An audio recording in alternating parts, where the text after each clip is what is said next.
Good morning বন্ধুরা, তোমরা সকলে কেমন আছো? আশা করি অনেক ভালো আছো। তো আজকে সকাল সকাল বাবা ভোলেনাথের নাম নিয়ে আজকে ভিডিওটা শুরু করলাম। জয় বাবা ভোলানাথের জয়। তো আমার সকাল সকাল ঠাকুর দেওয়া হয়ে গেছে, আর এখন আমি চলে যাব সোজা রান্নাঘরে। তো চলো রান্নাঘরে যাওয়া যাক। তো এই যে দেখো, আমি রান্নাঘরে চলে আসলাম। রান্নাঘরে এসে দেখি চাল কুমড়ো নিয়ে আসছে আমার বর, আর চাল কুমড়োর মধ্যে দুটো সুন্দর সুন্দর ফুল আছে। তো ফুলগুলো আমি মাথায় দিয়ে একটু দেখলাম যে কেমন লাগে। আর এই যে দেখো, সবগুলোতে জল টল ভরে নিলাম, নিয়ে আমি চলে আসলাম রান্নাঘরে। কারণ অনেক দিন যাবত আলুর চপ খাওয়া হয় না, তো আজকে আলুর চপ বানাবো, সেই জন্য লবণ দিয়ে সুন্দর করে বেসনটা মিশিয়ে নিচ্ছি। এবার একটু ঢেলে দিব জল, জল দিয়ে মানে মিক্স করে নেবো আর কি। লবণটা ভালো করে মিক্স করে নেব যাতে সুন্দরভাবে মিশে যায়।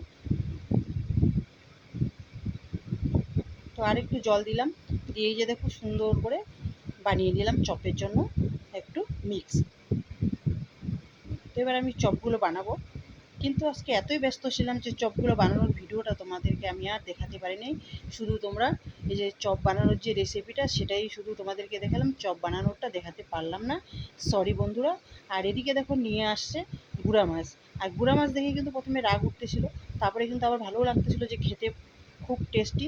তখন আবার ভালো করে ধুয়ে বেছে এই যে ভেজে নিলাম, আর একটু করে নিলাম পাঁপড় ভাজা, আমার ছেলের পাঁপড় ভাজা লাগবেই। আর এই যে দেখো একটু কাঁঠালের বিচি ভালো করে পুড়ে হচ্ছে লবণ, লঙ্কা, পেঁয়াজ আর রসুন ভালো করে দিয়ে মাখলে সেই লাগে। আর এই দেখো মাছের চচ্চড়ি করার জন্য কেটে রেখেছি পেঁয়াজ কুচি কুচি করে, আর হচ্ছে টমেটো আর কাঁচা লঙ্কা। তো এইবার দেখো আমি এই যে দেখো ছোটো মাছের কিন্তু চচ্চড়িটা বানিয়ে নিলাম টমেটো দিয়ে, কী সুন্দর হয়েছে দেখো। আর একটু ভাজা করে নিলাম হচ্ছে করলা, কারণ আমার বরের করলা ভাজা খুবই প্রিয়।